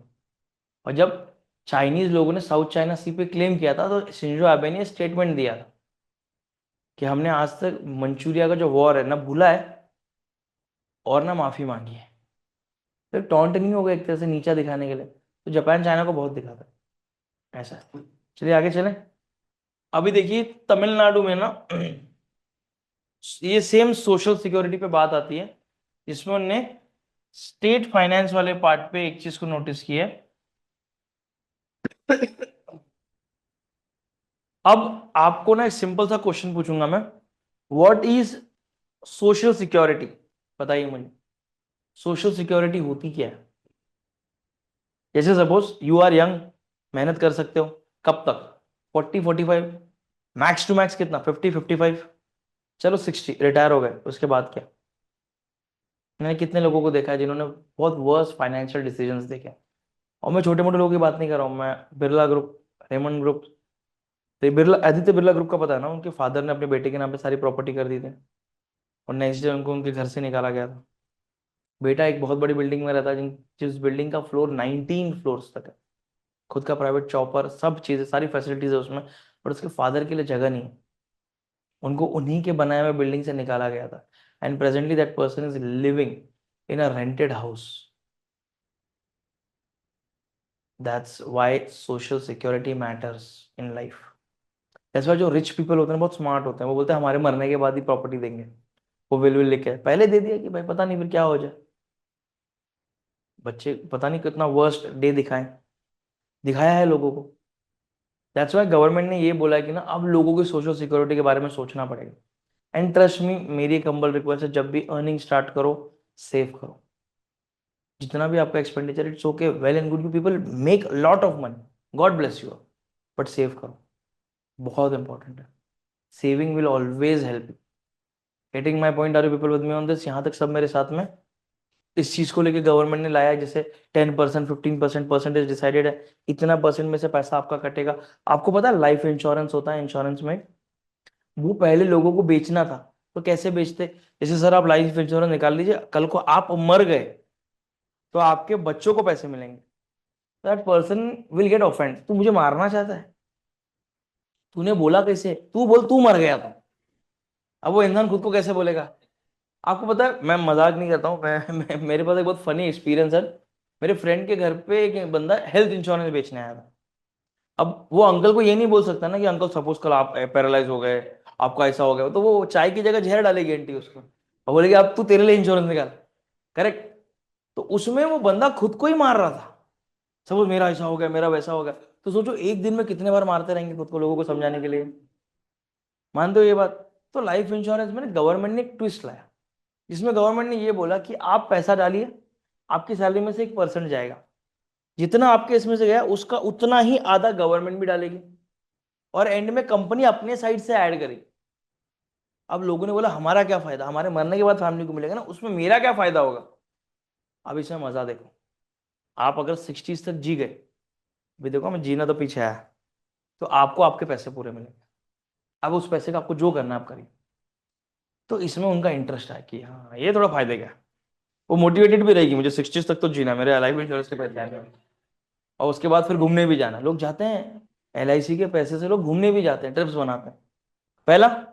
सेकेंड, गॉड फॉरबिड इस इंसान को कुछ हो गया, तो ये अपनी इसके बेनिफिशियरी जो भी रहेगा उसको पैसा मिलेगा पूरा।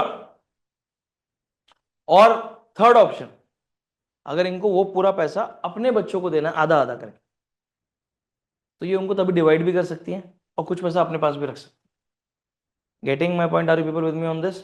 कुछ LIC के स्कीम्स ऐसे होते हैं, एक सर्टन एज के बाद आपको पेंशन मिलना स्टार्ट हो जाती है, गवर्नमेंट जॉब में नहीं रहेगा, तो ये सारी चीजें इससे कनेक्टेड है। Just read it once. इस ऑप्शन इस ऑपरेशन को बोलते हैं प्रहार।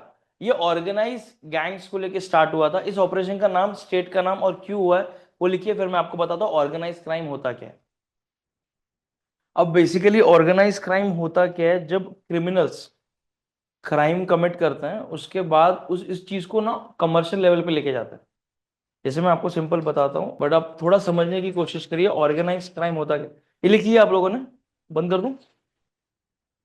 ऑर्गेनाइज क्राइम होता क्या है, जैसे सपोज एग्जांपल क्रिमिनल्स होते हैं, तो पहले वो क्या करते थे, लोगों को डराते थे, धमकाते थे, पैसे वैसे निकालने का काम करते थे, बस उतना ही।